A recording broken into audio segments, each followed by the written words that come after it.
Hello hi అండి, అందరికీ ఎలా ఉన్నారు? బాగున్నారా? ఈరోజు మా బాబు లంచ్ బాక్స్కి నేను మిల్ మేకర్ బిర్యానీ చేశానండి. మీరు మీ పిల్లలకి లంచ్ బాక్స్లో ఏం పెట్టారో మాకు కామెంట్ చేసి చెప్పండి.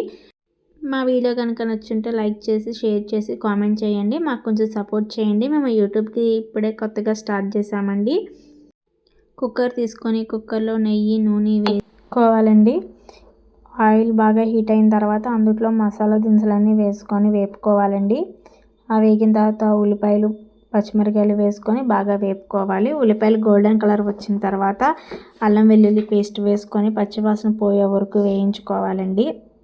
కొత్తిమీర పుదీనా కూడా వేసుకొని అవి వేగిన తర్వాత టమాటోస్ కూడా వేసుకోవాలండి. టమాటోలోగా మిల్ మేకర్ నుంచి వాటర్ తీసేసుకోవాలండి. నీట్గా వాటర్ అన్నీ తీసుకొని పక్కన టమాటోస్ కూడా బాగా మగ్గిపోయాయండి. టమాటోస్ మగ్గిన తర్వాత అందులో కొంచెం కర్డ్ వేసుకోవాలండి. కర్డ్ వేసుకొని బాగా కలుపుకోవాలి.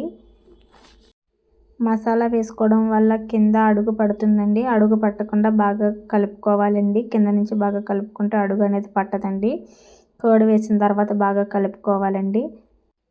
కర్డ్ వేసి కర్డ్ బాగా మిక్స్ అయ్యే వరకు బాగా కలుపుకోవాలండి.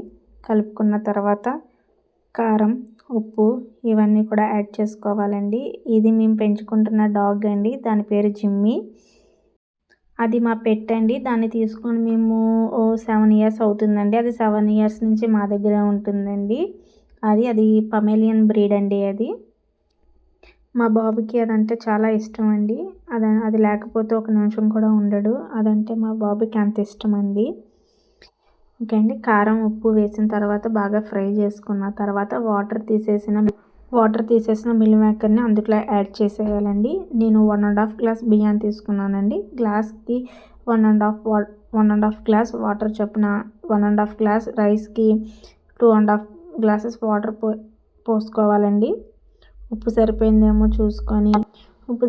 లేదో చూసుకొని నానబెట్టిన బియ్యాన్ని అందులో యాడ్ చేసేసుకోవాలండి. బియ్యం వేసేసిన తర్వాత మూత పెట్టుకొని 3 విజిల్స్ తర్వాత స్టవ్ ఆఫ్ చేసి ఆవిరంతా పోయిన తర్వాత ఓపెన్ చేస్తే బిర్యానీ రెడీ అయిపోతుందండి.